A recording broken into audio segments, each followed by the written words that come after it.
Hey, everybody, Dave Hagan here. For the last 4 years, we've talked about how to accumulate money. Today, let's talk about giving it all away. That's today on the Financial Wellness Podcast.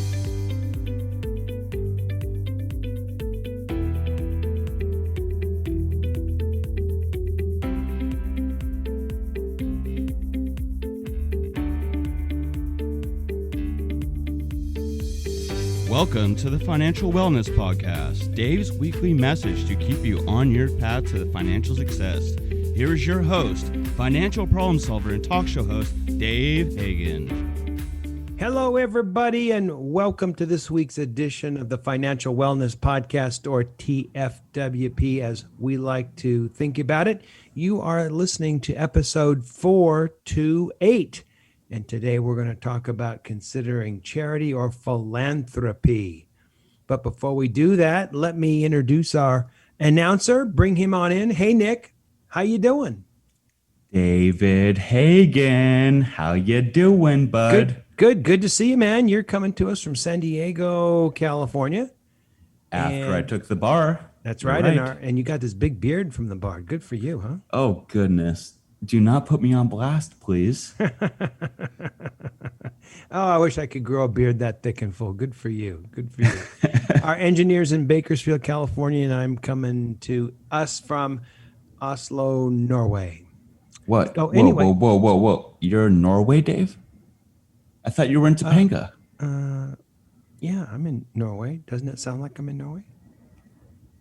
I mean, you know what? We're on Zoom these days. Yeah, I'm not. All right. I just wanted to You see if jokester. you were paying attention. Just wanted to play with you a little bit and see if you were paying attention. But let's get down to business because we got some good stuff today. 4 years ago, we talked about 5 steps to financial success. And those steps were, number 1, get rid of the cards. And we talked about that in episode 103. And step 2, we talked about knowing your flow, what comes in and what comes out each month. We talked about that in episode 104. And then we talked about the next step being eliminating debt. And we talked about 3 different ways to do it in episode 105, 106, 107. And then step 4, we talked about creating an emergency fund. And we talked about that in episode 108. And we revisited a year later in episode 222. And we talked about the sheer peace of mind and joy of having an emergency fund.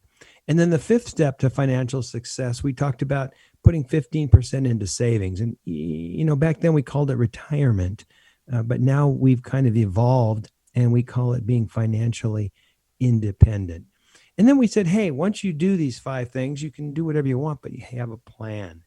And this year, here now in year 4, we're talking about 3 things that you might want to consider once you've hit the first 5 essential points. Because once you've done the first 5 things, you've righted the ship. You're on even keel. You're moving forward. But what are some 3 things that you could think about or consider once you've attained that position?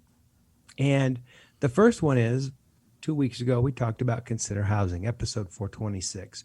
And we said it's always an element of your financial plan. And we talked about, hey, maybe you want to own a house, or if you're wealthy, you want to have money to generate interest so that you can pay the rent.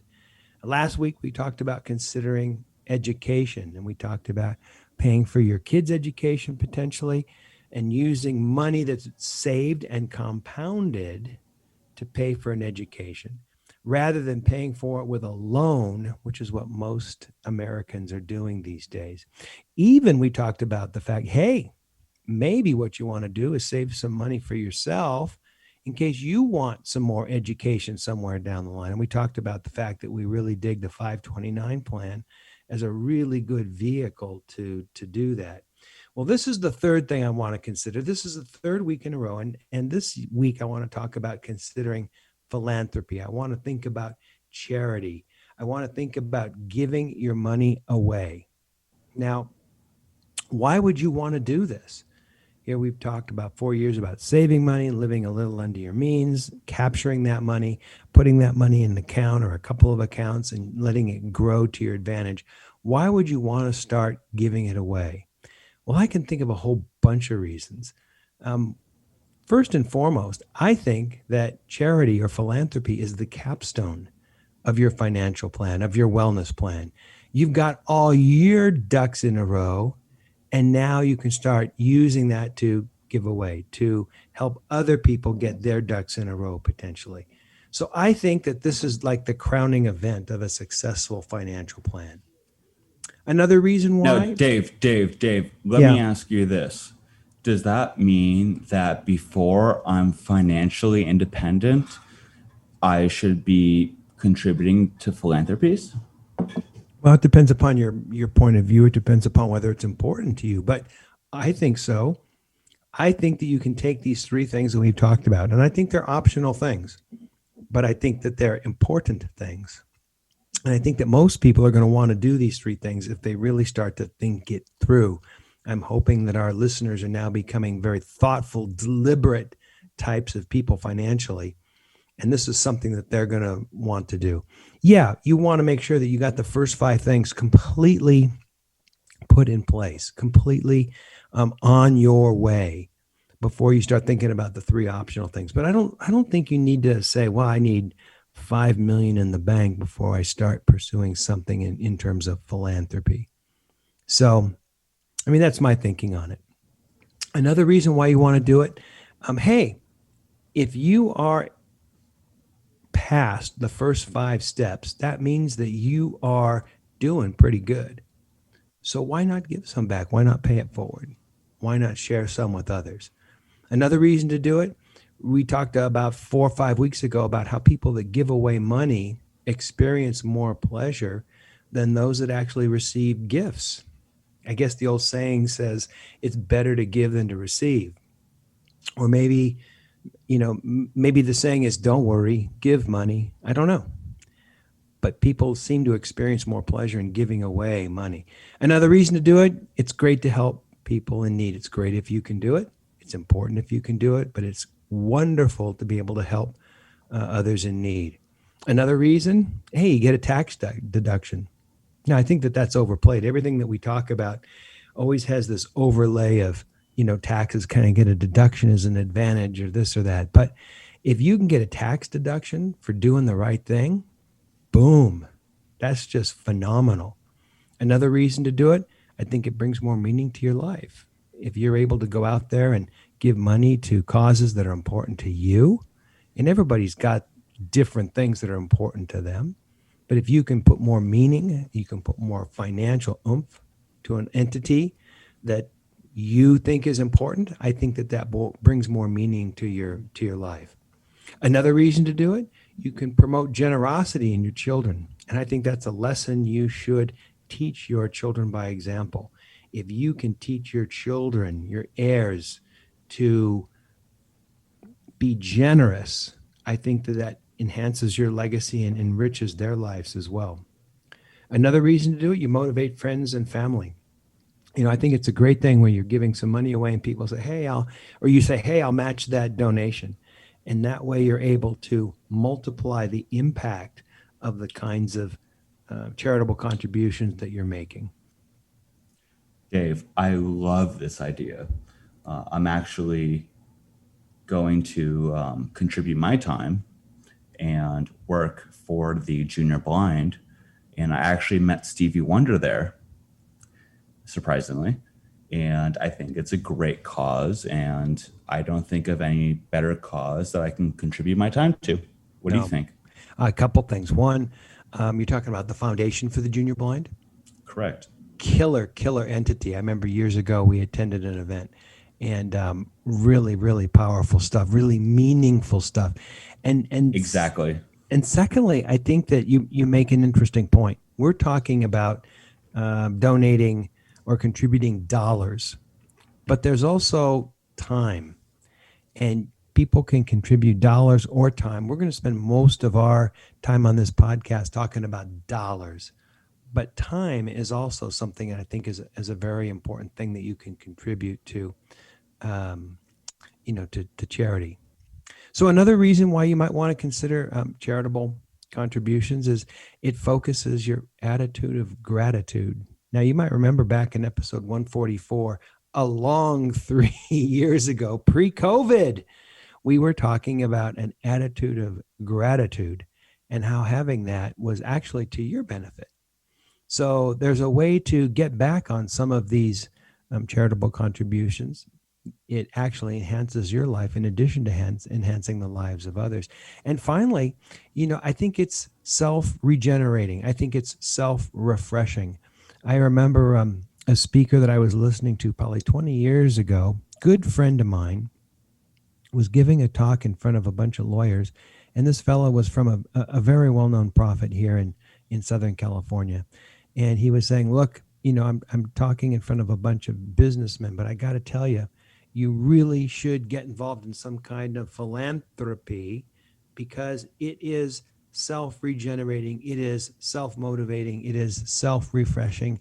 And if nothing else, do yourself a favor and empower yourself. Forget about the motives behind the nonprofit. Do yourself a favor, make yourself more powerful, and get yourself involved in some kind of charity. So I think there's all sorts of reasons for doing it. I mean, we could go on and on and on, but I think that charity, philanthropy is a great thing to do. And when you've done the first 5 things in our plan for financial success, and when you have and then looked at the 3 optional things, the first 2 of the 3 things, being education and being housing, then you're in a position to start thinking about, what do I do? What do I do for charity? What do I do for philanthropy? Well, Dave, how about this? How about I put a challenge to our listeners? How do you feel about that? I can dig it. Let's say we get 10 emails by next week. Mm-hmm. Let's say you contribute $100 to your favorite charity. How about that? Okay. And I tell you what, I'll match dollar for dollar. It's got to be to a 501c3 charity, obviously. And I'll match dollar for dollar anyone that sends in an email telling us about a charitable contribution that they've made. How about that? Let's do it. Yeah, that could get expensive, but let's see what happens. Let's see what happens. All right, so we've talked about the why of this charitable contribution. Let's talk about the how. How do you go about doing this? Well, first of all, I think you got to have a plan. You could just give away $5, $10, $100, $500 here and there, but that's kind of the shotgun approach to philanthropy. I think you need to have a plan, and I think you need to start with what are your goals and what are your interests, or maybe the other way around. What are your interests and your goals? What interests you? What is important to you? I wrote a trust for a woman one time, and what was important to her was a group that we called, kind of jokingly, the blind dogs. And this was a group that trained dogs for blind people. And she thought that they had done good stuff and had seen them over time. And she gave a considerable portion of her estate when she passed to what we called the blind dogs. But she took the time to step back, think about it, look at her interests, come up with some goals, and ended up giving some money away to the blind dogs. Second thing, I think you need to write out a plan. How are you going to go about doing this? Sure, you could give 100 here, you could give 100 there, but I think it's more powerful if you go about doing this pursuant to a comprehensive plan that's based upon your interests and goals. I just recently came across a great workbook that was published by the Charles Schwab people. And, it's 2-3 hours worth of work, but it starts out with what interests you? What are your goals? Why do you want to give money away? And if you think about that, I think it becomes that much more powerful. So go to the Schwab website and look for, their workbook on charitable contributions. Secondly, I think you need to do your research. I think it's your duty to do the research.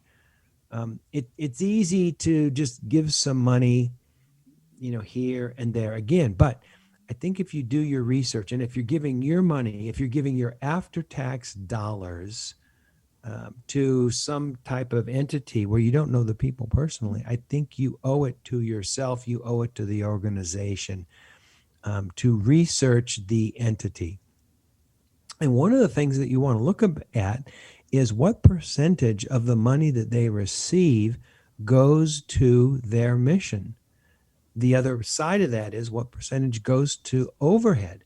And if you've got an entity that has too much overhead, if they've got too many corporate types that are bringing down big salaries and the money's not going to the mission, well, you need to rethink that. I remember years ago, I came across some folks and they were doing, give us your car and we'll sell it and give the money to charitable causes for kids. And they thought this was a great money raising or a great income raising opportunity because 99% of the money that came in went to their salaries. And they could still call themselves a charity because 1% was going to the cause. But I thought that was a pretty shallow analysis, a pretty selfish analysis, frankly. So the generally accepted rule of thumb, if a nonprofit is doing well, is if its overhead, which is a combination of administrative and fundraising expenses, remains at 25% or less. And a thoughtful, well-run charity will strive to meet this 25% overhead. And of course, that means 75% is going to the mission. But interestingly enough, the average overhead expense on nonprofits nationwide is 32%. So they've got some work to do there, but they're still doing great stuff. Now, there's an outfit called Charity Navigator, and they list their top 20 high impact organizations. And these are people that give 99% of their money to the cause. So these are people that are running extremely thin. And I think some of these deserve a quick little shout out. The International Children's Fund, 99.7% goes to the cause. The Food Bank of Southern California, 99.6%. I'm liking that, being a Southern California guy. CIS Development Foundation, 99%. Kids in Need Foundation, 99%. Delivering Good, 99%. Books for Africa, 99%. The list goes on and on and on. But these are entities that are running real lean and mean. And I think that's pretty good. Now, here's another idea. Don't just give money, but create a fund. Don't just give out $100 chunks, $500 chunks at the end of every year. Create a fund, create a legacy, and then give away the interest each year. Yes, there's tax advantages to doing it one way or another. But again, I think tax advantages are oversold.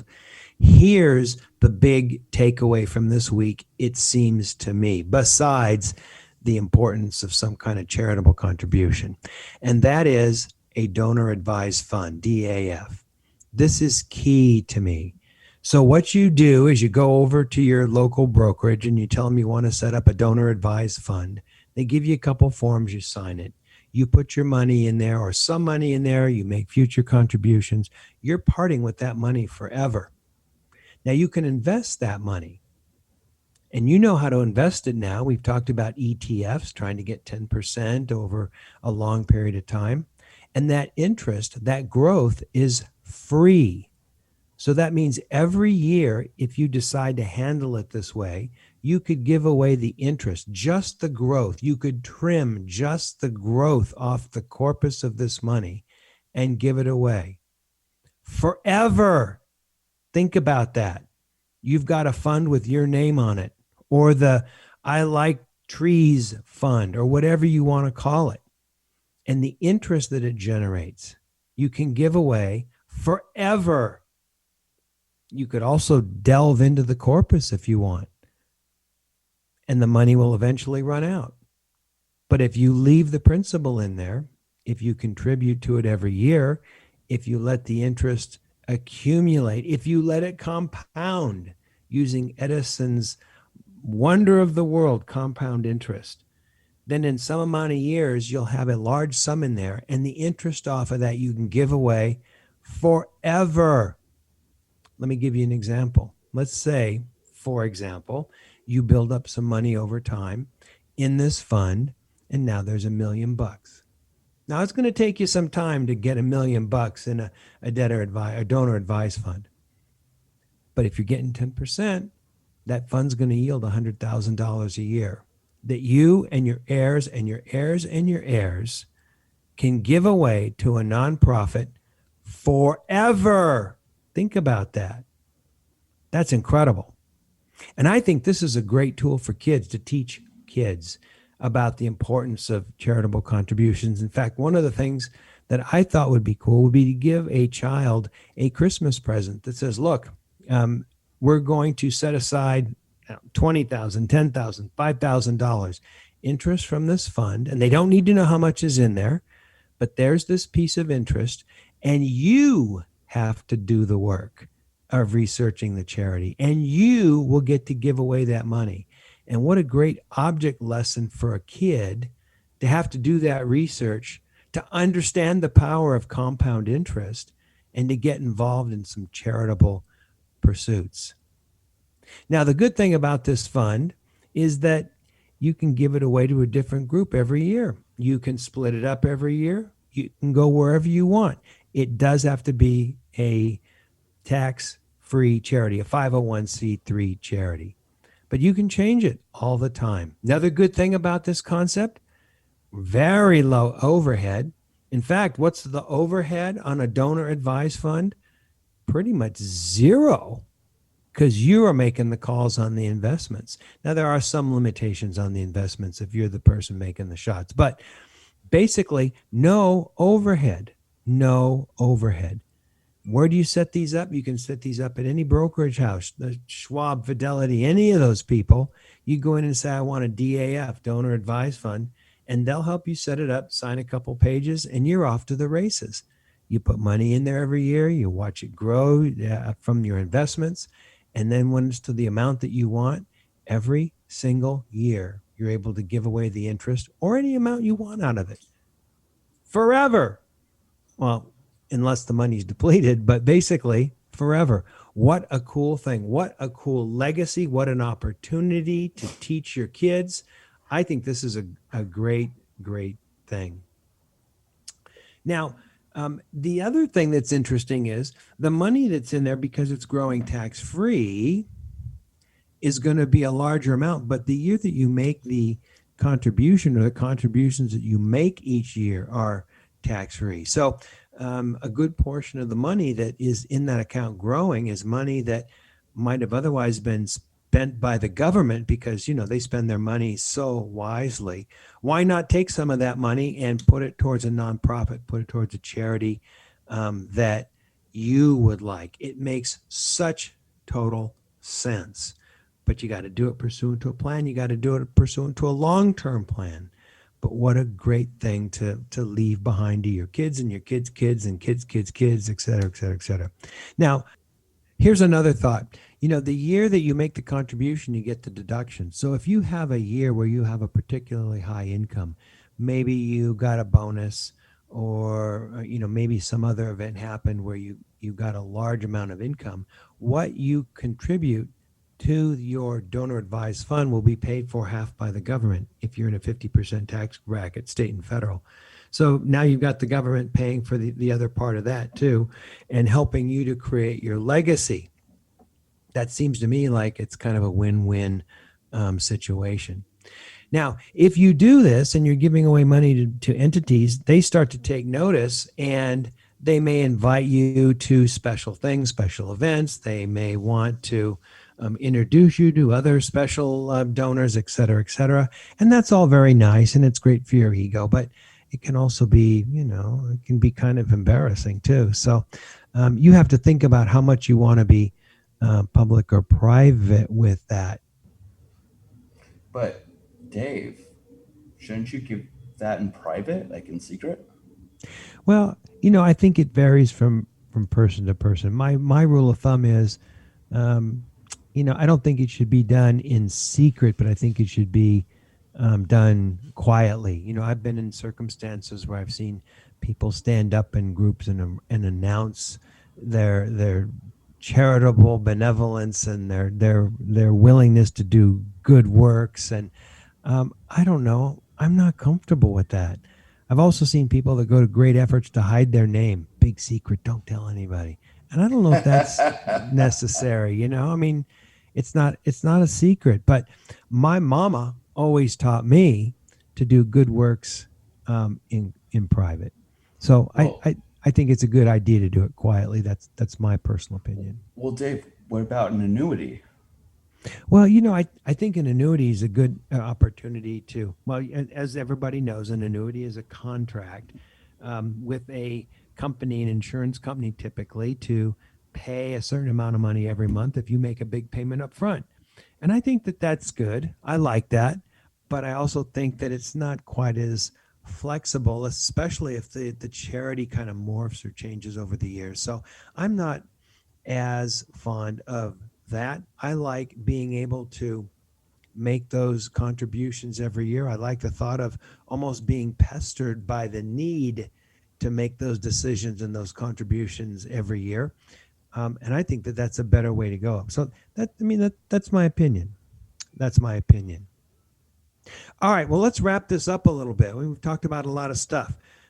Point number one, charity or philanthropy is the capstone to your financial wellness. Number two, you do it for the good of society, but you also do it for your own good. Number three, do your research. It's your duty. If you're giving away your money, do your duty and pick a cause. Pick a cause that you believe in. Make your philanthropy according to plan. And finally, consider a DAF. Consider that donor advised fund. It's a way to build money up. It's a way to create a legacy. Look at that, Nick. We're out of time and we are not going to do some emails. Any closing thoughts or comments there? Dave, you know what? I just wish you the best. I am happy my move went well. Thank you for asking. And I didn't. You know what? I just wish the best to your family and mine.